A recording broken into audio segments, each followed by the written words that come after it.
Sa nagapanguna nga balita, Labor Day protest game patigayon sang nagkalain-lain nga labor kag progressive groups sa syudad sang Iloilo, Aklan kag Bacolod City. Saka sa sweldo ginaduso sa mga mamumugon. Si John Sala nakatutok live sa Bonifacio Drive sa Iloilo City. John?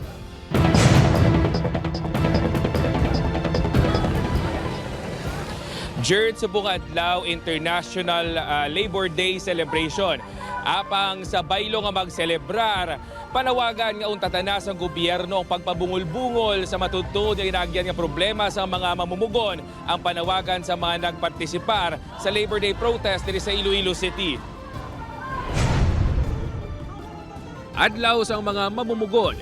Apang ang pila ka mga mamumugon, nagahublag protesta, nagamarcha ka nagasingitan sa ginakabig kakulangan, kapaslawan kag pagpabungol-bungol sa gobyerno nga mahatagan sila sang importansya. Subong nga International Labor Day celebration sa baylo nga magselebrar, ginapatigayon ang hublag protesta sang kinatos ka mga mamumugon sa syudad sang Iloilo. Nagsugod ang programa sa University of the Philippines Visayas Iloilo City Campus kag nagmarcha sila padulong sa Iloilo Provincial Capital. Malala nga krisis para sa mamumugon, no? Madamo sa mga pumulyo naton alin sa formal kag informal workers naton botsingon sa may regular nga trabaho kag ang nagamatumato sa pag-develop sang iya trabaho like vendors naton, mga drivers naton kag iban pa nga ayara sa informal sector nagaagunto subong sang tuman kanubo nga pasweldo. Kaupod sa ilang ginapanawagan ng pag-aproba sang Regional Tripartite Wages and Productivity Board 6 sa ilang ginaduso nga saka sa sweldo sa mga mamumugon. Sa sweldo nga 550 kada adlaw halos wala na sa nabilin pa ang Passenger Assistance Officer nga si Junel para sa iya savings. Inibangod sa kamahal subong sa mga balaklon. Apang wala kun ini sang may mahimo kun maghimakas para sa iya pamilya. Di subong gani may pending pa nga balayran sa boarding house sa kabulan. Kaya iti tungod nga pagtaas ang krudo ti pangbiyahe namon skeletal na. Kung pwede lang tani nga mapasaka ang sweldo ta, mas okay tani siya rin. Ang modernized POJ driver nga si Genesis nagapaminsar na nga maguntat pasada bangon hindi na kuno kaigoya sweldo sa pang-adlaw-adlaw nga galastusan sang iya pamilya. Handom sini nga makabugtaw na kunong gobyerno kag pasaka ng sweldo. Siguro pataasan siguro ang sweldo.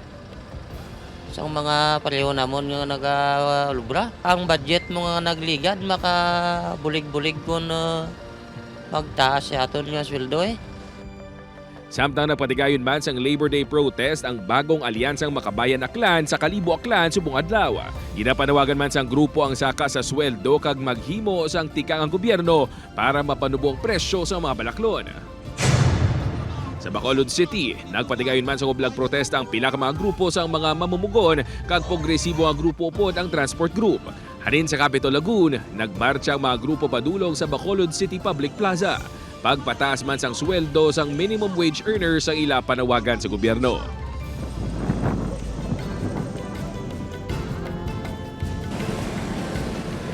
Jerd nakipman sa panawagan sa mga grupo ang pagpanubo sang presyo sang gatong kag mga balaklon nga dugang nga palasanon sang mga mamumugon. Jerd? Madamo gid nga salamat sa update kapuso John Sala.